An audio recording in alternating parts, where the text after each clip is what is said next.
今天呢，我们很开心第3度邀请到甜甜然后来跟我们分享有关英语相关的活动。那为什么会有这个活动呢？是我们跟双语教育中心一起合办的。我们有一系列相关的，不管是专业上面的，可能像是英语面试，或是像今天的英语履历。但是大家也知道，我们 Discord 呢其实是非常的多元弹性的。今天也有台师大跟台科大的同学，像下午也有东吴的同学会来到我们线上进行这样子的 LinkedIn 的一个英语履历那我接下来呢，就把时间交给甜甜Okay. So hello everyone, I'm Shelley and welcome to today's session on, we'll be talking about the linking English resume writing skills and networking skills.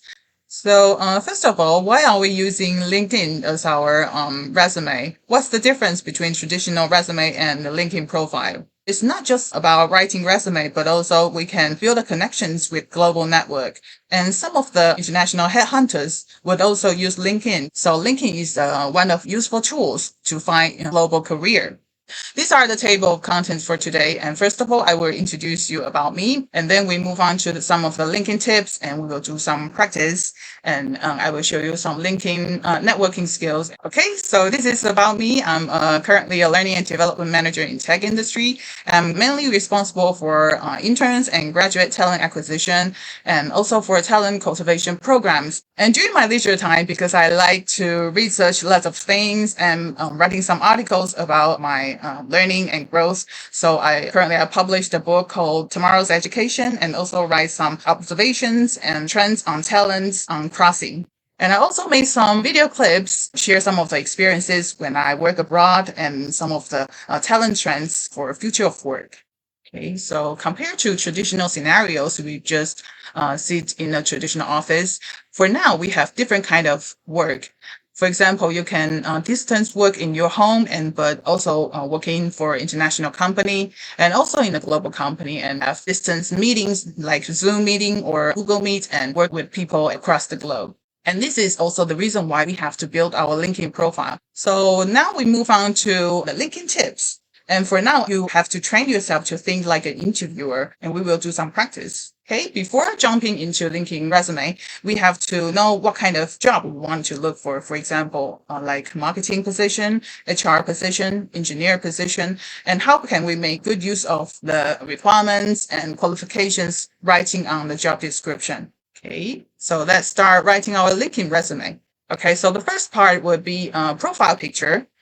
So for some keys to share on your profile picture is that this is your name card, a calling card for you on LinkedIn. So you can look smart casual and some outfits that you will wear to work. Just relax and smile with your eyes is okay. Next question. And for A and B, which one will catch your attention and why? And we can see that the main differences is the background.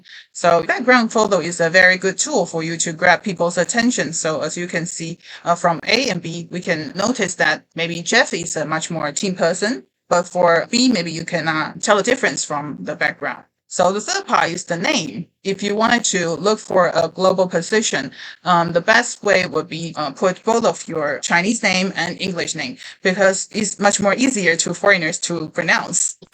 我看到有同学在回馈表单上面有询问，他说你过往看到过最棒的履历是有什么样的特质会让你眼睛一亮？应该是说没有完美的履历，但是可以有准备度比较高的履历。所以我会希望说可以看到的是，你可以很完整的表达你自己，你知道你的亮点在哪边，然后你也知道你未来的方向要往哪边走，然后你也很希望说，在这间公司之后也可以带来你的贡献啊，或者是持续的学习。好，然后职场上需要的就是除了专业能力以外的话，怎么样去拆解一个问题，然后你在思考问题的逻辑上面是不是可以很清楚，然后表达上面你有去做哪一些功课，然后你觉得说这件事情可能可以从哪一些角度去切入，就是第一时间可能还不是一个最好的答案，可是至少你在解决一个问题的时候，你都可以很清楚的去合作啊，然后你可以扮演什么样的角色，你都是很 OK 的。所以这个是我觉得现在职场上面第一时间还蛮需要的能力。